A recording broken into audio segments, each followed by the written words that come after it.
Hello everyone, welcome to back my channel cosmetic idea by village. कैसे हैं आप सब? आई होप आप सब बढ़िया होंगे, स्वस्थ होंगे, मस्त होंगे और अपने अपनों के साथ अपने अपने कामों में व्यस्त होंगे। और बताइए कैसा चल रहा है आजकल आप सभी का काम, और कैसा चल रहा है आप सबका लाइफ स्टाइल, कैसे चल रही है आप सबकी बुटीक का काम, पार्लर का काम, कॉस्मेटिक शॉप का काम। जैसे कि लगन सीजन अब धीरे धीरे कम हो रहे हैं। वैसे तो अभी 8 जून तक लगन है, लेकिन हमारे यहाँ पे बस बिल्कुल लास्ट है।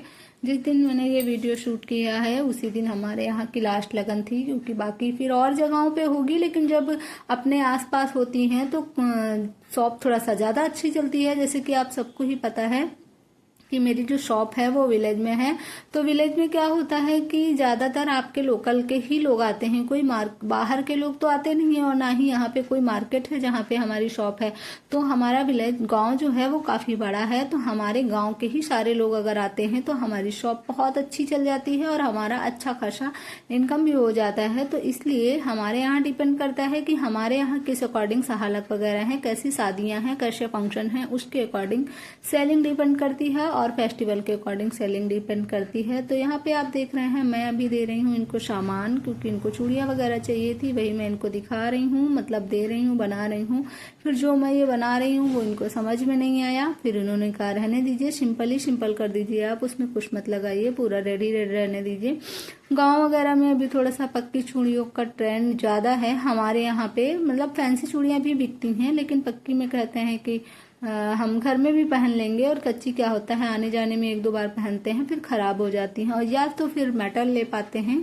तो मेटल सब लोग अफोर्ड नहीं कर पाते हैं, क्योंकि सबका अपना अपना बजट होता है। गांव में ज़्यादातर लोग मजदूरी खेती किसानी वाले होते हैं, तो वो इतने महंगे बैंगल्स वगैरह नहीं अफोर्ड कर पाते। 90% क्या, अब मान के चलिए 60% लोग करते ही करते हैं, कैसे भी करके मैनेज करते हैं। आज के दौर में ये हो गया है कि फैशन सबसे आगे हो गया है, बाकी सब कुछ पीछे हो गया है। वो कैसे भी करके कमाते हैं, इससे उनसे नहीं मतलब, कैसे उनके घर में पैसा आता है। कुछ लेडीजें ऐसी होती हैं कि उनके हस्बैंड बहुत ही ज़्यादा स्ट्रगल करते हैं, फावड़ा चलाते हैं, मजदूरी करके पैसे लाते हैं, लेकिन वो अपने फैशन और अपने मतलब जो भी दिखावा है उससे बिल्कुल भी कॉम्प्रोमाइज़ नहीं करती हैं। उसमें उन्हें सब कुछ नंबर 1 का चाहिए होता है। और कुछ औरतें ऐसी होती हैं कि वो अपने परिवार की स्थिति और मनोस्थिति, अपने घर का जो होता है रहन सहन, सब कुछ लेके, बच्चों का सब कुछ करके उस हिसाब से पैसे खर्च करती हैं।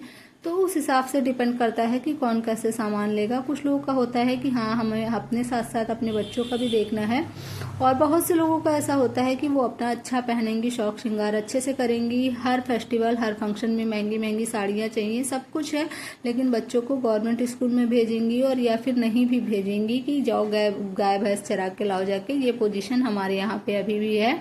तो इसीलिए मैं आप लोगों से कहती हूँ कि सबका अपना अपना तौर तरीका है, कौन कैसे क्या चीज़ मैनेज करता है। अब अगर आप बात मेरी ही कर लें तो मैं अच्छा खासा अर्न कर लेती हूँ, लेकिन मैं बहुत ज़्यादा पैसे अपने ऊपर नहीं खर्च करती हूँ। हाँ, मतलब अगर बच्चों को कहीं घुमाने खाना पीना है तो खाने पीने की चीज़ों से मैं कॉम्प्रोमाइज़ नहीं करती हूँ, फिर वो कितनी भी महंगी हो, अगर मुझे पसंद है तो मैं खाऊंगी। लेकिन फालतू की चीज़ें जिससे मुझे लगता है कि अगर मुझे मेरी इस साड़ी से ही मेरा काम चल जाएगा, तो मेरे लिए ये ज़रूरी नहीं है कि नहीं ये फेस्टिवल है या फिर ये फंक्शन है या फिर ये शादी है तो मुझे न्यू ही साड़ी चाहिए। तो जी नहीं, ऐसा मेरे पास न्यू ड्रेस चाहिए, ऐसा मेरे पास कोई रीज़न नहीं है।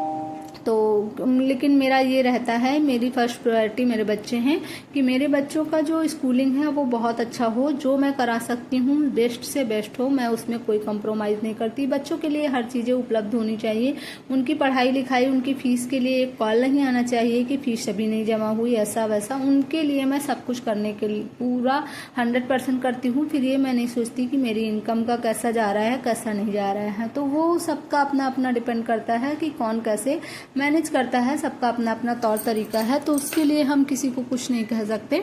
तो वही मैं यहाँ पे आप लोग को बताने वाली हूँ आज की कॉस्मेटिक शॉप में ऐसे किस हिसाब से वैरायटी बनाएं कि स्टार्टिंग में ही हमारी शॉप काफ़ी अच्छी मेंटेन हो जाए, और हमें जो है किसी भी चीज़ के लिए हमारी शॉप से कस्टमर ना लौटे, और हर चीज़ हम उनको प्रोवाइड करवा पाएँ। तो मैं आप लोगों को उसी बारे में आज इस टॉपिक में बताने वाली हूँ। वैसा मैं तो इसके लिए अगर आप इस टॉपिक को क्लियर करना है आपको, तो मैं आप लोगों से कहना चाहूँगी कि अगर आप लोगों ने मेरी वीडियो यहाँ तक देख ली है तो प्लीज़ वीडियो को फुल वॉच करिएगा, और वीडियो पे पहली बार हैं तो चैनल को सब्सक्राइब करिएगा, वीडियो पे लाइक करिएगा और एक छोटा सा प्यारा सा कमेंट करिएगा कि आपको ये वीडियो कैसी लगी। वैसे तो मुझे इस वीडियो में थोड़ी सी प्रॉब्लम लग रही है, ये पता नहीं क्यों हॉरिजेंटल वर्टिकल ऐसे करके शो कर रहा है, कई बार हॉरिजेंटल में कई बार वर्टिकल में। ये बात मुझे समझ में नहीं आ रही है, लेकिन फिर भी मैंने ये वीडियो अपलोड किया क्योंकि मुझे वीडियो अपलोड करना था कंसिस्टेंसी के लिए और मेरे पास और कोई वीडियो शूट नहीं थी, तो मैंने इसी वीडियो को चूज किया। बाकी देखते हैं क्या होता है, कैसा होता है, यूट्यूब इसे प्रमोट करता है या रिजेक्ट करता है, जो भी होगा देखा जाएगा। तो इसी पे मैं आप लोगों को बताती हूँ कि आप किस हिसाब से अपने शॉप में सामान मेंटेन करें, किस हिसाब से स्टार्टिंग में सामान लाएं कि जिससे आपके शॉप के कस्टमर जो है कि वापस ना जाएं। तो अकॉर्डिंग सबसे पहले तो मैटर ये करता है कि आपकी शॉप कहाँ पे है, आपका एरिया कैसा है, आपके यहाँ पे किस तरीके के कस्टमर आएंगे। तो मैं आप लोगों को अपने एरिया के अकॉर्डिंग बताती हूँ और बाकी तो आप अपने अपने यहाँ के हिसाब से अप्लाई कर सकते हैं। अगर विलेज में आपकी शॉप है तो आप एक रेशो बना के रखिए 30-30 और 40। ठीक है, तो आपको कुछ आइडिया समझ में आ गया होगा।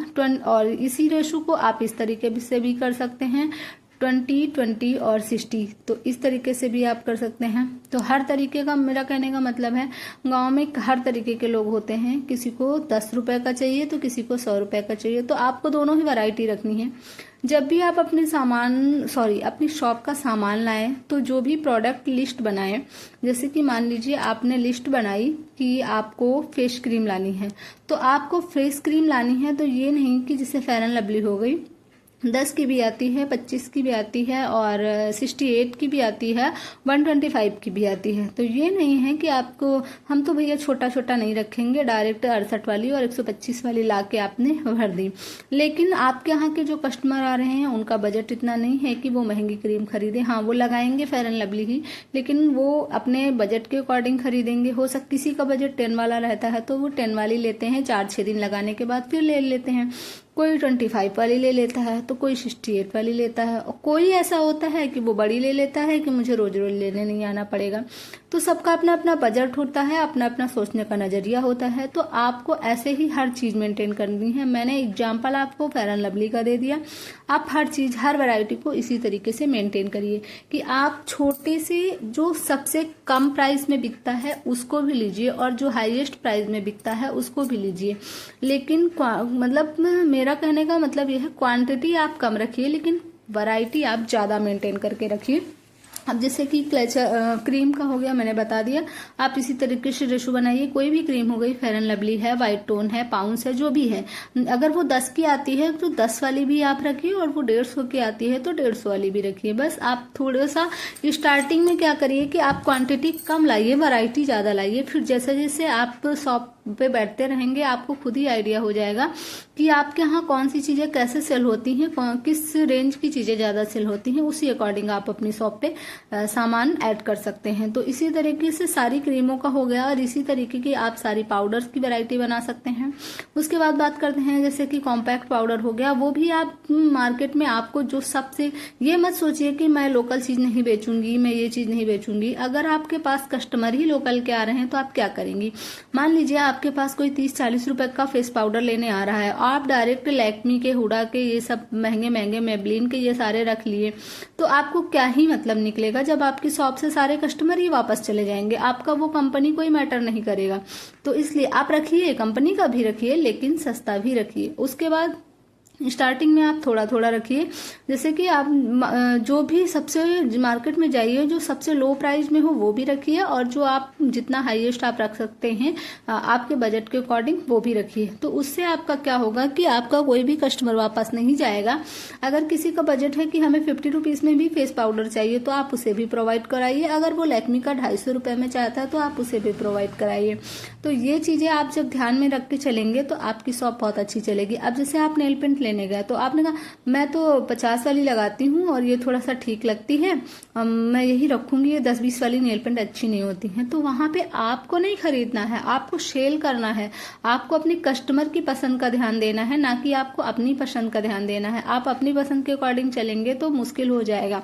तो आप 10 वाली भी रखिए, 20 वाली भी रखिए। स्टार्टिंग आप 10-20 से करिए। उसके बाद अगर आपको लगता है कि आपके एरिया में 30-40 की सेल होती है, 50 की सेल होती है, तो आप रखिए। मैं आपको बता दूं तो मेरे यहाँ 20 रुपीज से ऊपर की नेल पेंट सेल ही नहीं होती है। पहले तो 10 रुपीज की ही सेल होती थी, फिर उसके बाद मैंने 10 की बहुत कम कर दी है, क्योंकि उसमें कलर और वैरायटीज अच्छी नहीं मिलती हैं। तो मैं बिल्कुल हल्का फुल्का 10 वाला रखती हूँ। नहीं तो मैं कोशिश करती हूँ कि 10 वाला बिल्कुल रखना ही बंद कर दूं, लेकिन फिर भी रखती हूँ, थोड़ा बहुत रखती हूँ। कुछ जैसे कि मेहरून हो गया, ब्लैक हो गया, रेड हो गया, ऐसे ही कलर्स में 10 में रखती हूँ, और वो थोड़ा सा जल्दी सूख जाते हैं तो खराब भी हो जाते हैं। इसी तरीके से आप ज्वेलरी आइटम में भी छोटे से छोटा लीजिए और अच्छे से अच्छा रखिए। हर पर जो थोड़ा सा सस्ता है वो, अब ये नहीं कि सारा सस्ता ही सस्ता भर लाए। अभी मतलब ये भी समझिएगा, ये नहीं कि सारा 10 वाला ही भर लाए या सारा 50-50 रुपए वाला ही फेस पाउडर भर लाए, और कोई अच्छा आ गया आपके यहाँ तो आपके पास तो है ही नहीं, फिर भी वो जा रहा। या फिर आप सारा महंगा महंगा ब्रांडेड प्रोडक्ट लाए हैं, आपने ये बताया कि मेरे यहाँ सारा ब्रांडेड मिलता है, और आपके पास जो कस्टमर आ रहे हैं आप उनको प्रोवाइड नहीं करवा पा रहे, फिर कस्टमर वापस जा रहा है। अब आप अच्छा दिखने के चक्कर में 50 रुपीज 60 रुपीज का हेयर बैंड ले आएंगे। जैसे ये लड़की खड़ी है, अभी 10 रुपीज का हेयर बैंड है। मेरे यहाँ 30 रुपीज तक हेयर बैंड थे, लेकिन है तो वैसे 100 रुपीज तक के मैं रखती हूँ, लेकिन मेरे यहाँ पे मैं आपको बता दूं बस 10, 20, 30 का ही हेयर बैंड सेल होता है। तो अभी इसे 30 वाला पसंद आ रहा था, लेकिन इसकी मम्मी मतलब अपने लिए ले ली लिपस्टिक 150 की, लेकिन बेटी को नहीं दिलाएंगी। नहीं, 10 रुपए का जो लेना है ले लो, 10 रुपए का जो लेना है ले लो। तो फिर इसने 10 रुपीज वाला हेयर बैंड ले लिया। तो इसीलिए अब अगर मैं ये ना रखती, मैं महंगे वाले ही रखती, तो फिर ये मम्मी ना दिलाती और ना बेटी को मिलता। वो भी दुखी और हम भी दुखी कि हमारे कस्टमर चले गए। इसी तरह आप हर चीज में वैरायटी बनाइए। हर एक चीज को देखिए, बता पाना पॉसिबल नहीं है, क्योंकि कॉस्मेटिक एक ऐसा प्रोडक्ट है, एक ऐसा बिजनेस है, एक ऐसे आइटम्स हैं कि जिसमें कोई भी वैरायटी नहीं है, कोई भी रेंज नहीं है। आप जहां से जहां तक जा सकते हैं आप वहां से वहां तक जाइए। इसकी खत्म होने की कोई सीमा ही नहीं है कि यहाँ पे ये खत्म हो जाता है। हाँ, शुरू होने की सीमा है कि 10 रुपए से 5 रुपए से शुरू होता है, लेकिन खत्म होने की इसकी कोई सीमा नहीं है। आप जितना अफोर्ड कर सकते हैं, 10 रुपए से लेकर 10 लाख तक की क्रीम भी आप लगा सकते हैं। वो आपके अकॉर्डिंग है और आपके एरिया के अकॉर्डिंग है। तो मैटर यही है मेन कि आप अपने एरिया के अकॉर्डिंग रखिए, और हाँ, अच्छा प्रोडक्ट भी रखिए, सस्ता प्रोडक्ट भी रखिए। आप मीडियम, सबसे पहले आप ऐसे जब रेशो बना के चलेंगे कि 20% जो माल लाएंगे, सामान लाएंगे आप, वो सस्ता वाला लाएंगे, जो कि नॉर्मल 10, 20, 30 वाला होगा। और जो उसके बाद जो 20% प्रोडक्ट लाएंगे वो मीडियम रेंज वाला लाएंगे, जो कि मीडियम वाले लोगों के लिए होगा, जो कि 50 रुपीज से स्टार्ट होके 100 या 150 तक जाता है। उसके बाद जो आप 20% जो सामान लाएंगे वो आप लाएंगे हाईएस्ट वाला, जैसे कि 200, 250, 300 का जाता है। उसके बाद का जो 40% है आपका, वो आप बचा के रखेंगे। वो कस्टमर की डिमांड के अकॉर्डिंग आप अपनी शॉप में सामान फिल करते रहेंगे। तो आज की मेरी ये वीडियो आप लोगों को जरा सी भी अच्छी लगी हो, जरा सी भी हेल्पफुल लगी हो, तो प्लीज मेरे चैनल को लाइक, शेयर एंड सब्सक्राइब करिएगा। Thanks for watching, bye bye.